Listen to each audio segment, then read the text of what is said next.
Good morning friends, welcome to our study channel move on study. दोस्तों, आप सभी का स्वागत है आपके अपने चैनल मूव ऑन स्टडी में।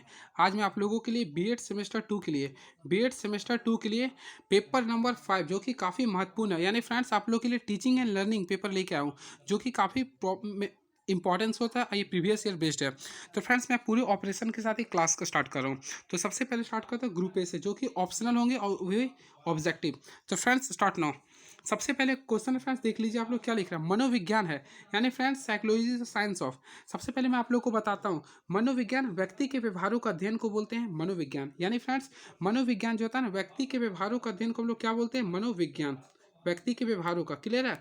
तो यानी कि इसमें हम लोग व्यवहार के बारे में अध्ययन करते हैं, क्लियर है। तो चलिए देखते हैं इसका ऑप्शन क्या लिख रहा है।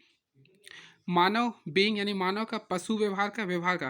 तो फ्रेंड्स देखिए, मनोविज्ञान में तो सभी के व्यवहार का लिया था, मानव का भी लिया था, पशु के भी व्यवहार का लिया था। यानी फ्रेंड्स इसमें मेन तरीका से अगर लिया जाएगा तो बिहेवियर होगा। क्या होगा फ्रेंड्स, बिहेवियर होगा।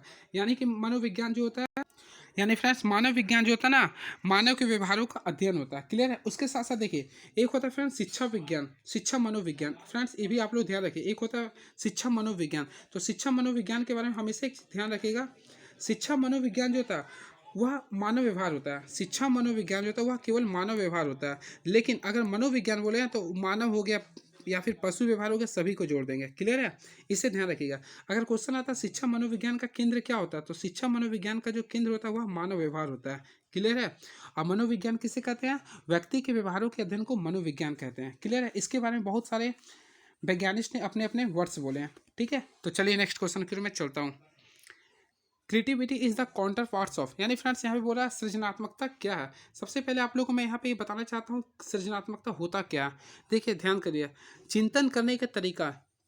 फ्रेंड्स ध्यान में रखिएगा, चिंतन करने की जो तरीका होता है, चिंतन करने की तरीका को सृजनात्मकता कहते हैं, क्लियर है। या फिर आप लोग ये भी लिख सकते हैं, देखिए सृजनात्मकता एक प्रकार की मानवीय प्रक्रिया है, या फिर सृजन एक प्रकार का मानकीय मानसिक प्रक्रिया है। आप लोग लिख सकते हैं, सृजन एक प्रकार का मानसिक प्रक्रिया है जिसमें नए विचार, नए उपाय या नए कंसेप्ट का जन्म होता है। यानी फ्रेंड्स हमेशा इंसान कुछ ना कुछ सीखने का अगर प्रयास कर रहा तो उसे हम लोग बोलेंगे सृजन। क्या बोलेंगे फ्रेंड्स, सृजन। अर्थात चिंतन करने की तरीका को सृजनात्मक कहते हैं, क्लियर है। तो यानी कि देखिए, बुद्धि का, व्यक्तित्व का, अभिरुचि का या अभिवृत्ति का, यानी कि इंटरेस्ट हो सकता है, यानी कि आपका किस चीज़ में इंटरेस्ट है, यानी कि आपको हमेशा किसी ना किसी चीज़ का फोर्स लगा तो उसका हो जाएगा आंसर, क्लियर है।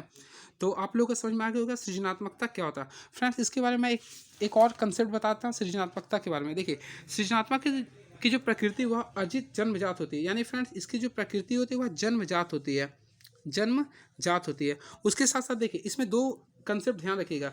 सृजनात्मकता में सबसे पहला कंसेप्ट ये होता है फ्रेंड्स आप लोग के लिए, एक होता है अपसारी सृजनात्मक, एक होता है अपसारी सृजनात्मक, एक होता है अभिसारी। तो अपसारी का अर्थ ये होता है, देखिए मान लीजिए कि यहाँ पे कंसेप्ट से ध्यान रखिएगा। अपसारी का फ्रेंड्स ये होगा, देखिए यहाँ पे कोई दिशा जा रही है, अब यहाँ पे ये जा रहा है, अब सभी से क्वेश्चन पूछा जा रहा है। मान लीजिए अगर पूछा जा रहा है कि दिल्ली के बारे में बताइए, ये क्वेश्चन पूछा है दिल्ली के बारे में आप बताइए, ये बच्चा से पूछ रहा, तो इसका आंसर यानी दिल्ली के बारे में बोल सकता है, दिल्ली यमुना नदी के किनारे स्थित है। फिर ये बोले दिल्ली भारत की वर्तमान राजधानी है। फिर ये बोलेगा दिल्ली भारत का 1911 में बना। तो फ्रेंड्स देखिए इसमें तीन स्टूडेंट का, तीनों का जो जवाब था अलग अलग आया, तो इसे बोलें अपसारी सृजनात्मक। लेकिन फ्रेंड्स एक होता है अभिसारी। क्या होता है फ्रेंड्स, अभिसारी। तो अभिसारी सृजनात्मकता क्या होता है, देखिए अगर मान लीजिए कि कोई टीचर, मैं मिटा इसे पूरा, देखिए अगर फ्रेंड देखिए अभी सारी बारें बता रहा हूँ। अगर फ्रेंड्स कोई टीचर किसी बच्चा से पूछता है कि भारत का राजधानी क्या है, देखिए तीन स्टूडेंट से पूछा गया, तो पहला बच्चा भी बोलेगा नई दिल्ली, दूसरा बच्चा भी बोलेगा नई दिल्ली, तीसरा भी बच्चा बोलेगा नई दिल्ली। यानी सभी का केंद्र क्या हुआ, एक ही जगह पे आया। यानी सभी का अगर एक जगह पे आंसर अगर आता तो उसे बोले अभिसारी सृजनात्मकता, क्लियर है। इस टाइप से आप लोग जान सकते हैं, ठीक है। अब देखिए सृजनात्मकता चिंतन अपसारी चिंतन को कहते हैं। अपसारी समझ गए होंगे क्या होता है, यानी कि सबकी अलग अलग। हम लोग का जो चिंतन है किसी का परीक्षा का है, तो किसी का बॉडी से रिलेटेड होता है, किसी को अपना अपने अंदर से होता है, क्लियर ना। तो वो हम लोग बोल सकते हैं सृजनात्मकता, क्लियर है। तो चलिए नेक्स्ट क्वेश्चन की ओर मैं बढ़ता हूँ। क्या लिख रहा फ्रेंड्स, देखिए द्वितत्व सिद्धांत को विकसित किया गया था। सबसे पहले मैं आप लोग को यहाँ बताना चाहता हूँ फ्रेंड द्वितत्व होता क्या। द्वितत्व काफ़ी महत्वपूर्ण है ये क्वेश्चन यहाँ से फंसता है। तो द्वितत्व के बारे में जो दिया गया बुद्धि के विकास से रिलेटेड है। फ्रेंड्स द्वितत्व जो सिद्धांत है यह बुद्धि के विकास से संबंधित है। अब इसके बारे में सबसे पहले, यानी फ्रेंड्स इसके बारे में जो सबसे पहले जो कंसेप्ट दिया गया था, द्वितत्व के बारे में जो दिया गया था वह आप लोगों के लिए स्पीयरमैन के द्वारा दिया गया था। इसे ध्यान में रखिएगा, द्वितत्व सिद्धांत किसके द्वारा दिया गया था, क्वेश्चन अगर आता है तो इसे आप लोग लिख सकते हैं फ्रेंड्स, स्पीयरमैन। स्पीयरमैन यानी स्पीयरमैन ने द्वितत्व का सिद्धांत दिया था। लेकिन फ्रेंड्स ये आता कब दिया था फ्रेंड्स, ये दिया था 1904 में, यानी कि इसका ऑप्शन नंबर क्या है, ऑप्शन खोज सकते हैं, यानी ऑप्शन नंबर क्या आ रहा, डी आ रहा, यानी 1904 में द्वितत्व का सिद्धांत दिया गया था। क्लियर है। लेकिन मैं चाहता हूँ आप लोग को मैं यहाँ तक ही नहीं कुछ एक्स्ट्रा ही बता दूँ। देखिए सबसे पहले द्वितत्व के नियम को किसने दिया था, स्पीयरमैन ने। कब दिया था, 1904 में। अब देखिए द्वितत्व होता क्या है, द्वितत्व सबसे पहले देखिए बुद्धि का एक नियम होता है, बुद्धि का एक सिद्धांत होता है जिसे स्पीयरमैन ने दिया था। कौन दिया था, स्पीयरमैन ने दिया था। कब दिया था, 1904 में। देखिए इसके अनुसार ना बुद्धि के दो कारक होते हैं, एक होते हैं सामान्य कारक, एक होते हैं फ्रेंड सामान्य कारक। सामान्य कारक इंग्लिश में होता है जिसे हम लोग बोलते हैं जी फैक्टर यानी जनरल फैक्टर। एक होता है फ्रेंड्स स्पेसिफिक फैक्टर, यानी कि इंग्लिश में हिंदी में बोलते हैं विशिष्ट कारक। ठीक है, यानी कि एक होता है जी फैक्टर, एक होता है स्पेसिफिक फैक्टर। अब मैं आप लोग को बताता हूँ जी फैक्टर क्या होता है और स्पेसिफिक फैक्टर क्या होता है। दोनों काफ़ी महत्वपूर्ण हो सकते हैं आप लोग के एग्जाम की दृष्टि से। तो आप लोग को मैं रिवीजन करा देता हूँ रिकॉल शॉर्टकट में। एक होता है फ्रेंड जी फैक्टर, एक होता है एस फैक्टर। तो देखिए जी फैक्टर यानी होता है जनरल फैक्टर। जनरल फैक्टर यानी जो सभी व्यक्तियों में पाया जाता है, यानी ऑल, यानी कि जो सभी व्यक्तियों में पाया जाता है, जो फ्रेंड्स सभी व्यक्तियों में जो पाया जाता है उसे बोलेंगे जी फैक्टर। यह जन्मजात होता है, यानी फ्रेंड जन्मजात जो होता है उसे बोलेंगे जी फैक्टर। यह हमेशा एक जैसा होता है और सामान्य कारक में। ठीक है, ये ध्यान रखिएगा। यानी फ्रेंड्स जनरल फैक्टर उसे कहते हैं, जनरल फैक्टर उसे कहते हैं जो सभी कारक जो सभी व्यक्तियों में पाया था उसके साथ ही जो जन्मजात होता है और ये हमेशा एक जैसे होते हैं। ठीक है, ये चीज़ अलग हो गया। Clear friend. अब आता है एक स्पेसिफिक फैक्टर, यानी स्पेसिफिक फैक्टर उसे कहते हैं जो व्यक्ति में भिन्न भिन्न होता है, या फिर किसी में अधिक पाया था किसी में कम पाया था। मान लीजिए फ्रेंड्स एग्जाम्पल के तौर पर अब मैं आप लोग को बताता हूँ। देखिए स्पीयरमैन, देखिए ध्यान से सुनिएगा, स्पीयरमैन ने, ध्यान से सुनिएगा जो मैं बोल रहा हूँ, स्पीयरमैन ने देखिए बुद्धि को दो योग्यताओं का योग माना था। सबसे पहले सामान्य कारक व्यक्तित्व को सभी कार्यों में सहायक करते हैं, यानी सामान्य जो कारक होता है ना व्यक्ति के सभी कार्यों के लिए सहायक होते हैं। लेकिन विशिष्ट कारक ने विशेष कार्यों के लिए, देखिए विशिष्ट कारक विशेष कार्य के लिए, सामान्य कारक सामान्य के लिए होते हैं। ठीक है, विशिष्ट कार्य यानी स्पेसिफिक जो कारण होता है ना कोई स्पेशल काम के लिए। मान लीजिए कि आपका इंटरेस्ट है बीएड में टीचर बनने का, तो आप तो बीएड में इंटरेस्ट ले रहे हैं, लेकिन फ्रेंड्स इसमें आप लोग का एक चीज़ क्या होगा, आप लोग का ऑनर्स पेपर अलग हो। यानी मान लीजिए आपका मैथमेटिक्स है तो आपको मैथ में इंटरेस्ट है, तो ये आपका होगा विशिष्ट कारक। क्लियर है फ्रेंड्स। लेकिन सभी स्टूडेंट बीएड कर रहे हैं, तो बीएड जो सब कर रहे हैं वो हो गया क्या हो जाएगा, यानी कि वो हो जाएगा आपका शुरू वाला, यानी कि जनरल फैक्टर। बीएड तो हम करें यानी कि जनरल फैक्टर हो गया, लेकिन इसमें हमारा क्या हो गया, मेरा मेन पर्पस मैथमेटिक्स से करें, तो ये हो गया आपका विशिष्ट कारक या फिर स्पेसिफिक कारक। यानी कि भिन्न भिन्न व्यक्तियों में भिन्न भिन्न जो गुण होता है उसे बोलेंगे स्पेसिफिक कारक। हर इंसान के अंदर कुछ ना कुछ खास होता है, इसे बोल सकते हैं स्पेसिफिक कारण। ठीक है, या किसी विषय कोई स्टूडेंट को कला में या कोई साइंस में या कॉमर्स में इंटरेस्ट है तो वो हो गया स्पेसिफिक फैक्टर। क्लियर है। तो अब देखिए इसके बारे में एक चीज़ आप लोग ये भी ध्यान से इसका आप मैप बना सकते हैं। तो यानी कि देखिए यहाँ पे लिख सकते हैं S1 S2 फ्रेंड्स, S3 कर दीजिए, S4 कर दीजिए, S5 कर दीजिए। क्लियर है। अब इसके मिडिल पार्ट्स में आप लोग जी फैक्टर्स ले लीजिए, यानी जी हो। देखिए स्पेसिफिक यानी कुछ खास होता है, जनरल सभी में होता है, ये रूल इसका होता है। क्लियर है। चलिए very next question is now, क्या लिख रहा है फ्रेंड्स, प्रभाव का नियम दिया गया था। फ्रेंड्स प्रभाव का नियम काफ़ी महत्वपूर्ण है, तो प्रभाव के नियम के बारे में पूरे ऑपरेशन के साथ बताता हूँ। देखिए सबसे पहले फ्रेंड्स इसके बारे में बताता हूँ। प्रभाव का जो नियम दिया गया था यह थॉर्नडाइक के द्वारा दिया गया था, यानी इसका राइट आंसर होगा फ्रेंड्स थॉर्नडाइक के द्वारा। अब देखिए मैं इसके बारे में पूरा बता रहा हूँ, आप लोग ध्यान दीजिएगा। यानी कि देखिए थॉर्नडाइक ने सीखने के लिए कुल 3 विधि दिए थे, सीखने के लिए कुल 3 मापन दिए थे या विधि बोल सकते हैं। तो उसके जो पहला जो नियम था फ्रेंड्स आप लोग ध्यान से सुनिएगा, इसके लिए जो पहला नियम था उसे बोलते हैं तत्परता का नियम, यानी फ्रेंड्स तत्परता का नियम बोलते हैं, तत्परता का नियम, रेडीनेस। ठीक है। अगला बोलते हैं फ्रेंड्स अभ्यास का नियम, प्रैक्टिस, लॉ ऑफ प्रैक्टिस। और जो अगला होता है फ्रेंड्स उसे बोलते हैं प्रभाव का नियम। ये 3 रूल दिया था। अब मैं तीनों एक्सप्लेन कर देता हूँ शॉर्टकट में। तत्परता का नियम ये बोलता है फ्रेंड्स, अगर आप किसी कार्य को करने के लिए इच्छुक हैं तो आप उस कार्य को जल्दी कर लें, यानी कि आप उस कार्य को तुरंत कर सकते हैं जिससे आपको खुशी प्रदान होगा।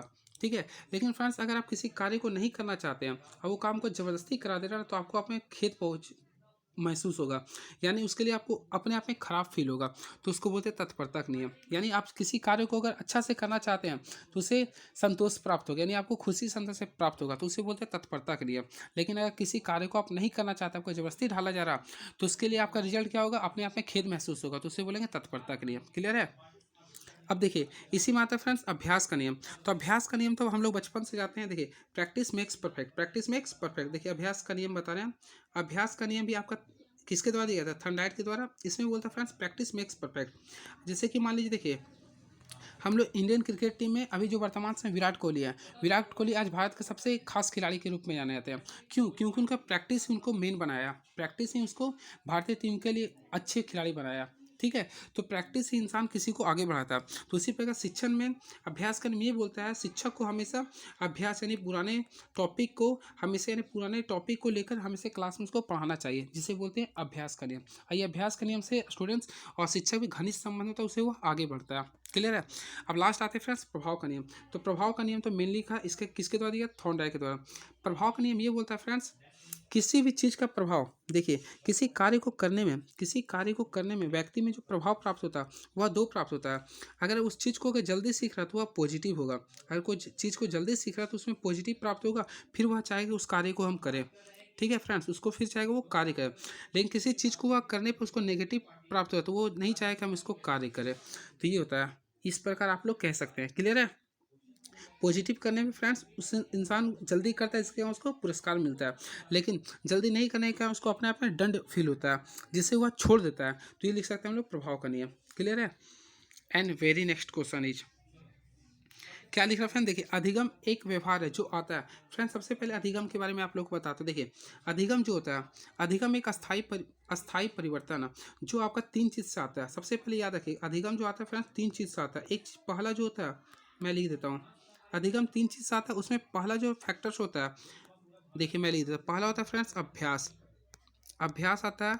दूसरा होता है फ्रेंड्स प्रैक्टिस, या फिर अभ्यास तो इसी के इंग्लिश हो गया।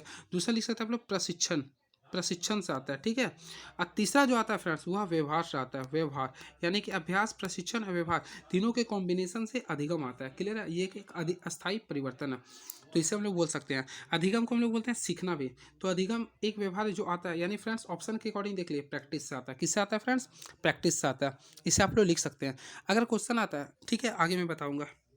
नेक्स्ट, सृजनशील सोच का प्रारंभ कौन से स्तर में होता है? फ्रेंड्स सृजनशील, सृजनशील का इंग्लिश होता है क्रिएटिव थिंकिंग। तो क्रिएटिव थिंकिंग जो आता है, सबसे पहले देखिए मैं आप लोग को इसका राइट आंसर तो कन्फ्यूजन है फ्रेंड्स, लेकिन मैं आप लोग को बताता हूँ। देखिए पहला होता है फ्रेंड्स शैशवावस्था। ये राइट आंसर मैं नहीं बता रहा हूँ, देखिएगा सबसे पहले कुछ एक्स्ट्रा मैं फैक्ट्स बता रहा हूँ। देखिए शैशवावस्था जो होता है ना, ये जन्म से लेकर आपको जो 5 से 6 वर्ष तक जो चलते हैं उसे बोलते हैं हम लोग, 5 से जो 6 साल तक से चलते उसे बोलते हैं शैशवावस्था। ठीक है, शैशवावस्था, इसे ध्यान में रखें। इसे सीखने का आदर्श काल कहते हैं। Clear friends? इसमें कोई भी चीज़ सीखता है तो वो अतार्किक होता है, अतार्किक होता है, यानी कि शैशवावस्था को अतार्किक अवस्था बोलते हैं। आते हैं बाल्यावस्था। तो बाल्यावस्था जो होता है फ्रेंड्स काफ़ी महत्वपूर्ण है। ये 5 से 6 वर्ष से लेकर तुम्हारा आपका ये 13 से 14 वर्ष या फिर 12 से 13 भी चलता है।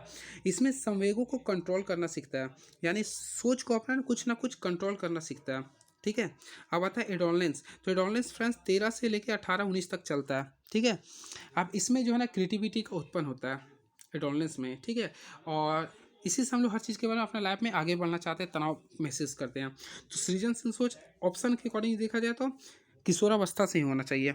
ठीक है, और इसी से हम लोग परिपक्वता की ओर जाते हैं, यानी मैच्योरिटी के अंदर जा रहे हैं। क्योंकि देखिए एडोलेंस जो वर्ड है ना, देखिए ध्यान से, एडोलेंस वर्ड जो ना वह परिपक्वता की ओर हमें ले जाता है। तो चलिए फ्रेंड्स नेक्स्ट क्वेश्चन की ओर मैं लेके चलता हूँ। ठीक है, इसमें कन्फ्यूजन हो आप लोग खुद देख लीजिएगा।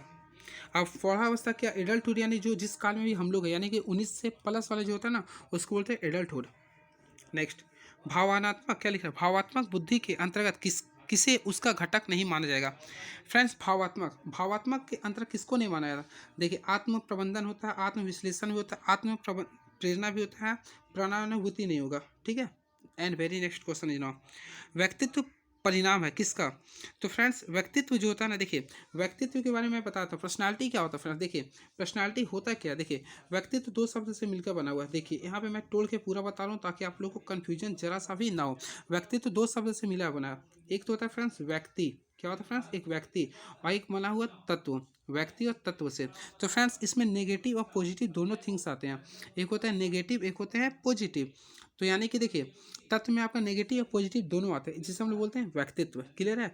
यानी किसी देखिए, नहीं तो आप लोग ये बोल सकते हैं हर इंसान के अंदर दो चीज़ होता है, एक नेगेटिव और पॉजिटिव होता है।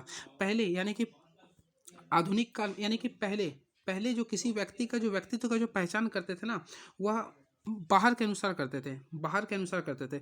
लेकिन आज जो किसी व्यक्ति का जो व्यक्तित्व जो निकालते हैं वो आंतरिक के अनुसार निकालते हैं, आंतरिक और बाहरी दोनों के अनुसार। Clear friends? मान लीजिए कोई व्यक्ति है, ये फ्रेंड्स समझिएगा, कोई व्यक्ति है फ्रेंड्स, तो इसके अंदर व्यक्तित्व जो निकालते थे दो चीज़ होता था।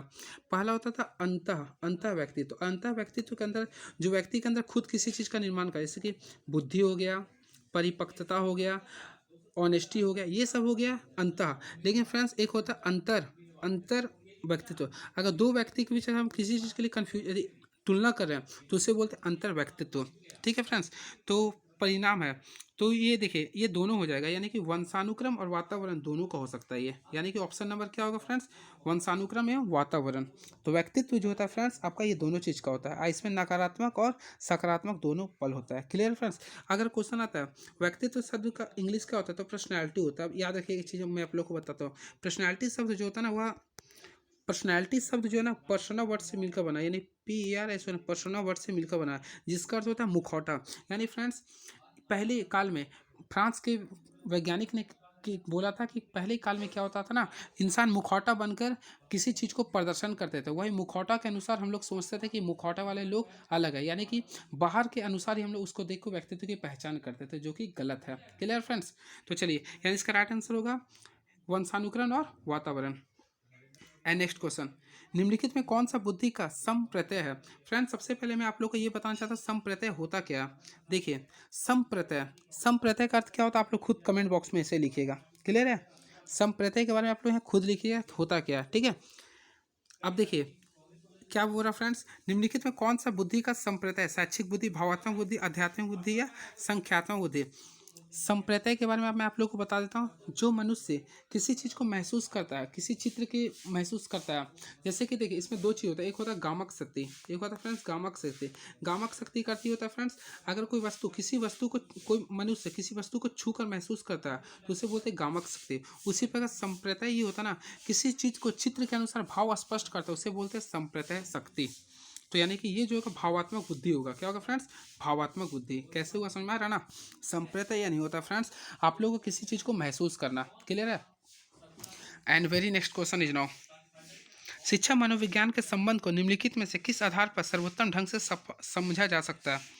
तो देखिए इंडिपेंडेंस यानी कि अंतःक्रिया होना चाहिए। देखिए शिक्षा मनोविज्ञान दोनों के बीच होता है अंतःक्रिया, यानी इसका राइट आंसर होगा अंतःक्रिया, क्योंकि अंतःक्रिया यानी कि टीचर और विद्यार्थी में घनिष्ठ संबंध होता है। नेक्स्ट, अब फ्रेंड्स आगे हम लोग ग्रुप बी में, जो कि काफ़ी महत्वपूर्ण है। ग्रुप बी क्वेश्चन जो है आप लोग का ये 10 मार्क्स का होगा, वो भी 5 क्वेश्चन बनाने को, काफ़ी महत्वपूर्ण है फ्रेंड्स। अगर आप लोग को समझ में आ रहा होगा तो कमेंट बॉक्स में ज़रूर लिखिएगा, हमें आपका कमेंट का इंतजार रहता है। And next question start now. Friends question देखिए क्या लिख रहा, क्वेश्चन क्या लिखा देखिए आप लोग ध्यान से, अधिगम को प्रभावित करने वाले विभिन्न कारकों की विवेचना करें। सबसे पहले फ्रेंड्स देखिए मैं आप लोग को बताता हूँ, अधिगम को जो प्रभावित करता है उसके मुख्यतः दो कारक होते हैं। एक होता है, देखिए मैं आप लोग को बताता हूँ, एक होते हैं फ्रेंड्स व्यक्तिगत, नहीं तो यहाँ पे कारक बोला ना, तो प्रभावित करने वाला कारक में आप लोग लिख सकते हैं, देखिए अभिप्रेरणा, नहीं तो आप लोग सिंपल वे में यहाँ पे एक लिखिए, सबसे पहले इसमें लिख सकते हैं आप लोग, एक होता है व्यक्तिगत कारण, एक होता है व्यक्तिगत कारक, एक होता है वातावरण कारण, ये दो प्रभावित करता है। अब देखिए व्यक्तिगत कारण में के अंतर्गत आप लोग कितना पॉइंट्स लिख सकते हैं मैं बताता हूँ। व्यक्तिगत के अंदर आप लोग लिख सकते हैं अभिप्रेरणा, ठीक है, फिर आप लोग इसके ऑनेस्टी भी लिख सकते हैं, बुद्धि लिख सकते हैं, विकास लिख सकते हैं, यानी जो व्यक्ति के अंदर खुद आता है उसे बोलते हैं व्यक्तिगत अधिगम। क्लियर है फ्रेंड्स? जो खुद जैसे हम लोग लाइफ में आगे बढ़ रहे हैं, हम लोग के अंदर मैच्योरिटी बढ़ रहा है, ऑनेस्टी बढ़ रहा है, ग्रोथनेस बढ़ रहा है, यानी किसी चीज़ को देख कर यानी हम लोग खुद अपने आप में सीखते हैं, तो उसे बोलते हैं व्यक्तिगत अधिगम। अब वातावरणीय के अंतर्गत आ जाएगा, देखिए नवीन ज्ञान हो गया, विषय वस्तु हो गया, ठीक है, ये सब आप लिखिएगा वातावरण। इसी के अंतर्गत आता है वंशानुक्रम, वंशानुक्रम भी आ जाएगा, ठीक है, तो ये सब होता है। यानी अधिगम को प्रभावित करने वाला फैक्टर्स में देखा जाए तो मेनली की तरफ से आप लोग लिख सकते हैं अभिप्रेरणा लिख सकते हैं, विषय वस्तु लिख सकते हैं, वातावरण लिख सकते हैं, नवीन ज्ञान लिख सकते हैं, फिर विधि लिख सकते हैं, परिपक्वता लिख सकते हैं, ये सब। अब देखिए इसके साथ साथ मैं एक्स्ट्रा और बताता हूँ। चलिए नेक्स्ट क्वेश्चन की चलता हूँ। शिक्षण अधिगम प्रक्रिया के प्रमुख चुनौतियां लिखें। सबसे पहले फ्रेंड्स शिक्षण अधिगम के बारे में जानिए। शिक्षण अधिगम के बारे में देखिए, शिक्षण अधिगम देखिए दो प्रकार से, एक होता है औपचारिक, एक होता है फ्रेंड्स औपचारिक। देखिए एक होते हैं औपचारिक अधिगम होते हैं, एक होता है अनौपचारिक अधिगम। फ्रेंड्स औपचारिक अधिगम उसे कहते हैं जो किसी क्लास में हम लोग सिलेबस के अकॉर्डिंग कोई चीज़ को सीखते हैं तो उसे बोलेंगे औपचारिक अधिगम। यानी हम लोग क्लास मान लें बीएड क्लास कर रहे हैं तो हम लोग को ये फिक्स था सिलेबस में, ये हम लोग को सिलेबस में पढ़ना था तो इसे बोलेंगे औपचारिक अधिगम। Clear friends. लेकिन एक होता है अधिगम, सॉरी अनौपचारिक अधिगम।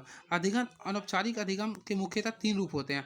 पहला पहला होता है ये फ्रेंड्स जो हम लोग अपने माता पिता से शिक्षा ग्रहण करते हैं, ये होता है अनौपचारिक अधिगम। क्लियर है। उसके बाद अपने दोस्तों से कुछ अगर सीखते हैं तो वो भी अनौपचारिक हो गया, या फिर अपने पास पड़ोस से अगर कोई कुछ सीखते हैं तो वह अनौपचारिक अधिगम हो गया। यानी जो हमारे कुछ सिलेबस में नहीं है, यानी हम लोग एक्सटर्नल अपना इन्वायरमेंट से कुछ सीखते हैं उसे बोलते हैं शिक्षण अधिगम। Clear friends. चलिए and very next question is now, शिक्षा मनोविज्ञान शैक्षिक विकास का क्रमबद्ध अध्ययन है कैसे। फ्रेंड्स इसके बारे में आप लोग खुद लिखिएगा, क्या लिख रहा है, शिक्षा मनोविज्ञान शैक्षिक विकास का क्रमबद्ध अध्ययन है। अब इसको डिटेल से लिख सकते हैं। क्लियर है। नेक्स्ट, अभिप्रेरणा से आप क्या समझते हैं। फ्रेंड्स काफ़ी महत्वपूर्ण क्वेश्चन है ये। अभिप्रेरणा के बारे में बता रहा हूँ, सुनिएगा। अभिप्रेरणा का इंग्लिश होता है देखिए मोटिवेशन, तो मोटिवेशन एक लैटिन वर्ड, इसका अर्थ होता है मोशन। तो मोशन का अर्थ होता है फ्रेंड्स गति करना, यानी हम लोग अपने लाइफ में जिस प्रकार गति कर रहे हैं उसे ही बोलते हैं अभिप्रेरणा। ठीक है, एक लैटिन वर्ड है। अब इसके बारे में कुछ पॉइंट्स बता रहा हूँ, समझिएगा। सबसे पहले फ्रेंड्स अभिप्रेरणा के बारे में ये पॉइंट्स हमेशा याद रखिएगा। देखिएगा जो मैं बता रहा हूँ काफ़ी महत्वपूर्ण चीज़ बता रहा हूँ। अभिप्रेरणा जो होता है, अभिप्रेरणा जो होता है फ्रेंड्स अधिगम को प्रभावित करने वाला सबसे महत्वपूर्ण कारक होता है।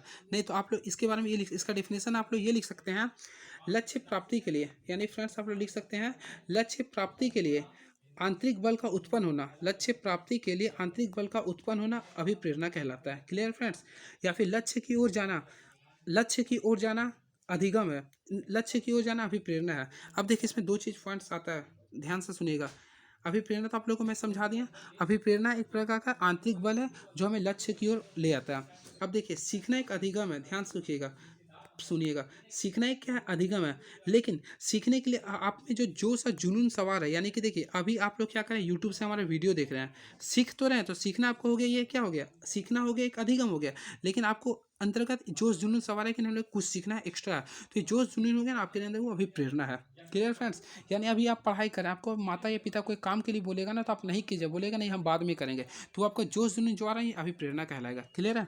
इस प्रकार आप लोग इसे कर सकते हैं। नेक्स्ट, अब इसके दो रूप होते हैं, अभिप्रेरणा के दो रूप होते हैं, एक होता है सकारात्मक अभिप्रेरणा, एक होता है नकारात्मक अभिप्रेरणा। इस प्रकार आप लोग लिख सकते हैं। Clear friends.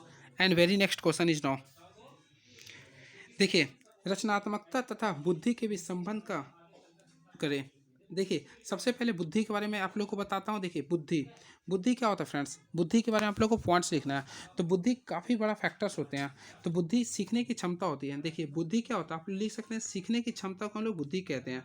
या फिर बुद्धि सभी प्रकार के विशिष्ट योग्यताओं का सार है। या फिर बुद्धि क्या हो सकता है, या बुद्धि एक जन्मजात शक्ति है जो वंशानुक्रम से प्राप्त होता है। या फिर इस प्रकार आप लोग कुछ भी लिख सकते हैं। बुद्धि सीखने की शक्ति ही बुद्धि है, या फिर बुद्धि कार्य करने की एक विधि है, इस पर लिख सकते हैं। ठीक है। लेकिन देखिए बुद्धि बारे अगर एग्जाम में आता है तो ये तो आगे अपना डिफिनेशन लिख दीजिए, कुछ वैज्ञानिस्ट का नाम लिख दीजिए। अब देखिए बुद्धि के बारे में आप लोग को मैं तीन चीज़ बता दूं। देखिए थॉर्नडाइक ने, जो मैं आप लोग को शुरू टाइम बताया था, थॉर्नडाइक ने बुद्धि के तीन प्रकार बताए थे। थॉर्नडाइक ने बुद्धि के तीन प्रकार बताए थे, मैं तीनों बता देता हूँ, ध्यान से सुनिएगा। पहला जो बताया गया था फ्रेंड्स, इसमें ये बोला था गामक, पहला बोला था गामक यांत्रिक बुद्धि। क्लियर है फ्रेंड्स। दूसरा बताया था अमूर्त, अमूर्त बुद्धि, अमूर्त। क्लियर है फ्रेंड्स। लास्ट बोला था सामाजिक बुद्धि। थॉर्नडाइक ने बुद्धि के रूप मुख्यतः तीन रूप बताए थे। पहला बोले थे फ्रेंड्स गामक बुद्धि। तो गामक बुद्धि उसे कहते हैं जो मनुष्य वस्तुओं को स्वरूप को देखकर या उसका अनुकूल को देखकर सहयोग करती है। जैसे फ्रेंड्स एक इंजीनियर या फिर मान एक कलाकार या फिर एक कारपेंटर, देखिएगा टेबल कुर्सी फर्नीचर वगैरह बनाता है या फिर जो भी, तो वह वस्तु को देखकर वह उससे सीख रहा, तो इसे बोलेंगे गामक बुद्धि। क्या बोलेंगे फ्रेंड्स, गामक बुद्धि। क्लियर है। अब इसे हम लोग बोलते हैं मूर्त बुद्धि भी कहते हैं, यानी किसी चीज़ को देखकर कोई चीज़ सीख रहा तो इसे बोलेंगे मूर्त बुद्धि यानी वस्तुओं के स्वरूप से जो सीखता है। अगर क्वेश्चन आता है इंजीनियर अगर कोई वर्क कर रहा है, तोड़ने फोड़ने में अगर कोई विषय रुचि रख रहे हैं तो उसे बोलेंगे गामक बुद्धि। Clear friends. अब उसके बाद नेक्स्ट बुद्धि में आता है आप लोग के लिए मैं बता देता हूँ। नेक्स्ट बुद्धि जो आता है फ्रेंड्स अमूर्त बुद्धि। तो अमूर्त बुद्धि भी काफ़ी महत्वपूर्ण है। तो अमूर्त बुद्धि क्या होता है फ्रेंड्स, जिसे हम लोग केवल छू के या महसूस करते हैं। जैसे कोई वकील है तो वकील कोई भी चीज़ को अगर सॉल्यूशन करते हैं, या फिर मान लीजिए आप लोग एक शिक्षक है या आने वाले भावी पीढ़ी के लिए शिक्षक हैं, तो आप लोग भी अपने बुक से कुछ अध्ययन किए तो ना किसी चीज़ को सिखा रहे हैं, तो यानी ये अमूर्त हो गया। यानी फ्रेंड्स जो पुस्तकीय ज्ञान से प्राप्त होता है, जो पुस्तकीय ज्ञान से हमें प्राप्त होता है वह हो गया अमूर्त बुद्धि। क्लियर है फ्रेंड्स। ऐसे बालक आगे चल के वकील, डॉक्टर, इंजीनियर या फिर साहित्यकार या फिर चित्रकार बनता है। क्लियर है। एंड नेक्स्ट फ्रेंड्स नेक्स्ट बुद्धि का जो रूप आता है उसमें हम लोग लिख सकते हैं सामाजिक बुद्धि। सामाजिक यानी फ्रेंड्स देखते होंगे आप लोग के गांव में समाज में एक मुखिया होता है, सरपंच होता है, कोई भी चीज़ होता है, तो उससे बोल सकते हैं सामाजिक बुद्धि। यानी जो समाज के अनुसार जो ढल जाता है, जो समाज सेवक के रूप में कार्य करता है, उसे बोलते हैं सामाजिक बुद्धि। क्लियर है फ्रेंड्स। अब देखिए इस प्रकार आप लोग लिख सकते हैं इसके बारे में। अगर बुद्धि के बारे में अगर आता है तो आप इसके बारे में ये भी लिख दीजिएगा कि इसके सिद्धांत के बारे में आप लिख सकते हैं। एक कारक सिद्धांत, द्विकारक सिद्धांत, त्रिकारक सिद्धांत, बहुकारक सिद्धांत, ये सब आप लोग लिख सकते हैं। क्लियर है। और भी अगर बढ़ाने को होगा तो आप इसमें IQ लेवल यानी बुद्धि बारे में भी लिख सकते हैं। चलिए नेक्स्ट, चिंतन प्रक्रिया का उपकरण क्या है फ्रेंड्स, थिंकिंग के बारे में लिखना है। ठीक है। तो थिंकिंग क्या है, एक आप लोग का मानसिक प्रक्रिया है, आप इसके बारे में खुद लिख सकते हैं। समूह की गतिशीलता के कौशल महत्व का वर्णन करें। ठीक है। कौशल क्या होता है फ्रेंड्स, क्या आप लोगों को पता है, कौशल नहीं होता स्किल। ज्ञान और स्किल में बहुत अंतर है। ज्ञान हम लोग कहीं से भी प्राप्त कर सकते हैं, लेकिन स्किल के लिए आप लोग का प्रैक्टिस जरूरत होता है। स्मृति के विभिन्न प्रकार क्या है तथा उसके विकास के क्या तरीके हैं, ये आप लोग खुद करेंगे फ्रेंड्स। समय कुछ ज़्यादा हो रहा है इसलिए मैं नहीं बता पा रहा हूँ।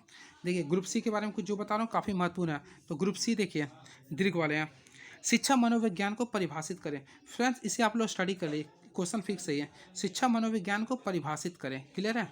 नेक्स्ट, अधिगम के प्रयास एवं त्रुटि सिद्धांत की आलोचनात्मक समीक्षा एवं उसके क्या लिखा है फ्रेंड, शैक्षिक निहितार्थ को विवेचना करें। फ्रेंड्स अधिगम के बारे में आप लोग को जितना पता है उस चीज़ के बारे में पूरा ले दीजिए, शिक्षा से रिलेटेड। ठीक है। शिक्षा से रिलेटेड जितना चीज़ जान रहे हैं उससे लीजिए। मैं एक आप लोग को बताता हूँ। सबसे पहले फ्रेंड इसमें 3 रूप होते हैं, मैं बता देता हूँ। सबसे पहले अधिगम में जो शिक्षा से रिलेटेड होता है, पहला होता है सांकेतिक अधिगम। सांकेतिक अधिगम होता क्या फ्रेंड्स, देखिए एक होता है सांकेतिक अधिगम, मैं लिख देता हूँ। उसका होता है श्रृंखला अधिगम, श्रृंखला अधिगम। एक होता है बहुविभेदीकरण अधिगम। सबसे पहले फ्रेंड्स सांकेतिक अधिगम के बारे में जानिए। मान लीजिए आप लोग ट्रैफिक को क्रॉस करते हैं फ्रेंड्स, अगर आप लोग ट्रैफिक को क्रॉस करते होंगे तो आप लोग हमें इस चीज़ को ध्यान हमेशा देते होंगे कि अगर रेड बत्ती जल रहा है तो आप लोग नहीं जाते, यानी कि रुक जाते हैं। क्लियर है ना। ये आपका हो गया सांकेतिक अधिगम। यानी इसके बारे में शिक्षक अपने बच्चों को संकेत के बारे में पढ़ाता है, बताते हैं कि हमें कब सचेत होना चाहिए। क्लियर है। और उसी प्रकार एक होता है श्रृंखला अधिगम। आप लोग कविता याद करते हैं तो आप लोग शुरू से लेकर लास्ट तक पूरा याद करते जाते हैं। क्लियर है ना। तो उससे बोलते हैं श्रृंखला अधिगम। या फिर टेबल याद करते हैं, 2 2 4 2 1 2 2 2 4 2 3, यानी डायरेक्टली याद करते हैं, इसको बोलेंगे श्रृंखला अधिगम। क्लियर है। इसके बाद फ्रेंड्स बहुविभेदीकरण अधिगम। जैसे हम लोग बाजार में जाते हैं तो सब्जी और मूली का रेट पता करते हैं, तो आपस में तुलना करके लेते हैं किसी चीज़ को, उसको बोलते हैं बहुविभेदीकरण अधिगम। तो इस प्रकार आप लोग कर सकते हैं। ठीक है फ्रेंड्स। नेक्स्ट, व्यक्तित्व क्या है, what do you mean by personality. Friends मैं आप लोगों को छोटा सा बताता हूँ। पर्सनैलिटी जो है ना, पर्सनैलिटी इसके बारे में बताया था। पर्सनैलिटी एक छोटा सा वर्ड है, यानी फ्रेंड्स ध्यान से सुनिएगा जो मैं बोल रहा हूँ। पर्सनैलिटी एक लैटिन वर्ड है जो पर्सोना से मिलकर बना। ये पर्सोना का अर्थ होता है फ्रेंड्स, पर्सोना का अर्थ होता है मास्क या फिर मुखौटा, मास्क या मुखौटा। क्लियर है। अब देखिए पर्सनैलिटी जो है ना ये आंतरिक और एक्सटर्नल दोनों हो सकता है। तो पहले जो होता था, पहले देखिए पर्सनालिटी के बारे में सोचिए, व्यक्ति प्लस, यहाँ पे ध्यान दीजिएगा, व्यक्ति प्लस तत्व, इसको बोलते हैं हम लोग व्यक्तित्व। अब देखिए इसमें 2 चीज़ आता है फ्रेंड्स, एक होता है नकारात्मक होता है, एक होता है सकारात्मक होता है। ठीक है। इस चीज़ के बारे में आप लोग को लिखना है पर्सनालिटी के बारे में, आप अपने तरीके से लिख सकते हैं। क्लियर है। समय नहीं है तो मैं पूरा बता देता। बुद्धि का स्वरूप क्या है फ्रेंड्स, बुद्धि का स्वरूप लिखना है। ठीक है। इंटेलिजेंस के बारे में पूरा लिखना है। 2 खंडों के सिद्धांत को बोलना लिखना है, जो मैं अभी बताया था आप लोगों को। ठीक है। सबसे पहले किसके द्वारा दिया था, द्वि सिद्धांत किसके द्वारा दिया गया था, आप लोग खुद लिख सकते हैं, चार्ल्स स्पियरमैन के द्वारा, चार्ल्स स्पियरमैन के द्वारा दिया गया था। कब दिया गया था, 1904 में दिया गया था। उसमें कितने फैक्टर्स, 2, जी फैक्टर और एस फैक्टर। क्लियर है। और एक सिद्धांत जो दिया गया था वह अल्फ्रेड बिनेट के द्वारा दिया गया था। ठीक है। और त्रिआयाम सिद्धांत जो दिया था वह गिलफोर्ड के द्वारा दिया गया था। इसे भी आप लोग लिख सकते हैं। देखिए फ्रेंड्स, काफ़ी महत्वपूर्ण क्वेश्चन आ चुका है। ये क्वेश्चन हमें लग रहा है आ सकता है आप लोग को एग्जामिनेशन हॉल में, तो मैं इसके बारे में भी आप लोग को बताता हूँ। देखिए काफ़ी महत्वपूर्ण है ये। क्या लिख रहा है फ्रेंड्स? वायुगस्की द्वारा प्रतिपादित अधिगम के बारे में लिखना। सबसे पहले फ्रेंड्स देखिए, वायुगस्की जो एक रूसी थे, ठीक है भाई, यानी रूस के रहने वाले थे। इन्होंने अपने जो संज्ञानात्मक के बारे में जो बताया था वह समाज और वातावरण से रिलेटेड बताया था। यानी फ्रेंड्स इसका जो था ना लर्निंग प्रेस ना, समाज और वातावरण पर आधारित था। क्लियर है? उसके साथ साथ इनका कहना था ना, भाषा के बाद ही विचार का उत्पन्न होता है, भाषा के बाद ही विचार का उत्पन्न होता है, और कोई भी बालक समाज से ही ज़्यादा कुछ सीखता है। इसको उल्टा प्याजे का कहना था ना, वह बुक से सीखता है, ठीक है, लेकिन इसका कहना था वह समाज से सीखना था। ठीक है, इन्होंने एक नियम दिया था जिसे हम लोग बोलते हैं जेड पीडी। मैं इस चीज़ को बताता हूँ। देखिए जेड पीडी नियम क्या होता है फ्रेंड्स, मैं आप लोग को बताता हूँ। देखिए सबसे पहले फ्रेंड्स आप लोग ध्यान दीजिएगा। मान लीजिए कोई बालक है, ये ध्यान दीजिएगा। मान लीजिए कोई फ्रेंड्स ये बालक है, क्लियर है, हंसीएगा मत, क्या कीजिए जो बना रहा हूँ, ठीक है। तो बालक है ये, इसका ध्यान केंद्रित करने के लिए देखिएगा ध्यान से, यहाँ पे कुछ इसका लर्निंग प्रोसेस है, ध्यान से देखिएगा। क्लियर है फ्रेंड्स, ये मैं जो बता रहा हूँ चित्र को ध्यान दीजिएगा। इस टाइप से आपका एक चित्र रहेगा इसमें, ठीक है। इस चीज़ को अगर ध्यान में आप समझ गए तो आप लोगों को पूरे कंसेप्ट समझ में आ जो मैं क्या बता रहा हूँ। देखिए ये बालक है, देखिए यहाँ पे फर्स्ट स्टेज है, सेकेंड स्टेज, थर्ड स्टेज है। थर्ड स्टेज को बोलते हैं बियॉन्ड लेयर। क्या बोलते हैं फ्रेंड्स? Beyond layer. यानी कि यहाँ पे कोई भी कार्य को नहीं कर सकता, ये एक ऐसा लेयर है ना, कोई भी काम यह नहीं कर सकता, या किसी के सहायता से भी यहाँ पे जो काम है ना, इसे कोई भी इंसान नहीं कर सकता है, ठीक है, या किसी के सहायता से भी इस चीज़ को नहीं कर पाता है। क्लियर है? मान लीजिए अगर आपसे पूछा कि मृत्यु के बाद आत्मा क्या होता है, किसी को तो पता नहीं, अगर बोलेगा भी तो हम लोग विश्वास नहीं कर सकते। मान लीजिए थर्ड लेयर है, ठीक है, तो इसमें फ्रेंड्स याद रखिएगा, फर्स्ट लेयर एक ऐसा लेयर है, फर्स्ट लेयर एक ऐसा लेयर है जिसमें बच्चे सब चीज़ जानता है। जो बच्चा बिना हेल्प के, किसी से सहायता के बिना अपने कुछ सीख लेता है या उसको सॉल्यूशन कर लेता है, उसे बोलते हैं फर्स्ट लेयर। Clear friends? और सेकेंड लेयर देखिए। अब थर्ड लेयर एक ऐसा लेयर है ना जो किसी के सहायता के बिना भी कार्य को नहीं कर पाते, इसे बोलते हैं थर्ड लेयर। अब देखिए यहाँ पे जेड पीडी आता है, तो फ्रेंड्स यानी देखिए फर्स्ट का एंडिंग पॉइंट और लास्ट का फर्स्ट पॉइंट, ये दोनों में जो गैपिंग आता है, ये जो गैपिंग आता है ना फ्रेंड्स, इसे हम लोग बोलते हैं जेड पी डी। यानी कि इसे इंग्लिश में बोलते हैं जोन प्रोक्सिमल डेवलपमेंट। ठीक है फ्रेंड्स, इस टाइप से बोलते हैं। और इसी को हम लोग बोलते हैं स्क्रैप फोल्डिंग। देखिए मैं लिख देता हूँ, एक मिनट फ्रेंड्स। इसे हम लोग बोलते हैं स्क्रैफोल्डिंग एम के ओ। ठीक है, इस टाइप से आप लोग लिख सकते हैं, यानी ये सहायक क्रिया के रूप में कार्य करता है। इस टाइप से आप लोग इसके बारे में लिख सकते हैं। यानी कि अगर क्वेश्चन आता है ना, वायुगास्की का जो थ्योरी था किस पे आधारित था? सामाजिक संस्कृति पे आधारित था। और इसने सबसे पहले किस चीज़ पे ध्यान दिया फ्रेंड्स? इसका कहना यह था ना, भाषा पहले आता बाद में विचार आता है। क्लियर है? और इन्होंने ये भी कहा ना, children construct there on knowledge, यानी कि बच्चे अपने ज्ञान को खुद निर्माण करते हैं, इसका कहना ये था। यानी कि खेल खेल से ही मनुष्य अपने ज्ञान को बढ़ाते हैं। इसका मेन क्वेश्चन ये था। ठीक है, आप लोगों को समझाने का कुछ प्रयास किया हूँ। नेक्स्ट, शिक्षण के अवबोध को परिभाषित करें। टीचिंग क्या? टीचिंग प्रोसेस है जो जटिल प्रक्रिया है, दो के बीच होता है। आप लिख सकते हैं इसके बारे में। ठीक है, नेक्स्ट, शिक्षण कौशल क्या है फ्रेंड्स? शिक्षण कौशल के बारे में मैं थोड़ा सा शॉर्टकट बोलता हूँ। देखिए एक शिक्षक के द्वारा क्लास में जितने भी विद्यार्थियों को समझाने के लिए वक्त किया था, चाहे वह पाठ्य पठन को पढ़ाना, फीडबैक लेना, टेस्ट लेना, फिर आप लोग को जितने वर्क किया था, चार्ट से बताना, ये जितने व्याख्या कौशल करना, प्रस्तावना बताना, ये सभी आ गया शिक्षण कौशल के अंतर्गत आ गया। ठीक है, उससे व्यक्तित्व का मानसिक और संज्ञानात्मक विकास को डेवलपमेंट करता है। इसमें 3-4 रूप आता है फ्रेंड्स, मैं लिख देता हूँ शॉर्टकट के रूप में। पहला आता है फ्रेंड्स प्रस्तावना कौशल होता है, जिसे इंट्रोडक्शन स्किल बोलते हैं। फिर होता है फ्रेंड्स व्याख्यान कौशल होता है, फिर टेस्ट कौशल भी लिख सकते हैं, उदाहरण कौशल भी लिख सकते हैं, जांच कौशल भी लिख सकते हैं, फीडबैक कौशल, ये सब आप लोग लिख सकते हैं। फिर दृष्टांत कौशल भी लिख सकते हैं। तो ये सब कौशल आते हैं शिक्षण कौशल के अंतर्गत। तो फ्रेंड्स हमारा ये लास्ट क्वेश्चन था, सॉरी लास्ट है। एक और है, देख लीजिए क्या लिखा है। सामवेदिक कक्षा के निर्माण में भौतिक, मनोवैज्ञानिक एवं शैक्षिक अधिगम वातावरण की विवेचना करें। अब तो नहीं फ्रेंड्स, ये लास्ट क्वेश्चन था। तो मैं सभी क्वेश्चन को टोल के बताने का प्रयास करूँ फ्रेंड्स। अगर आप लोग को समझ में आया होगा तो जरूर हमारे चैनल को सब्सक्राइब करेंगे और शेयर करेंगे। और थैंक यू सो मच। और कमेंट बॉक्स में जरूर अपना लिखें कैसा लगा। चलिए, thank you so much, best of luck, thank you so much, never give up.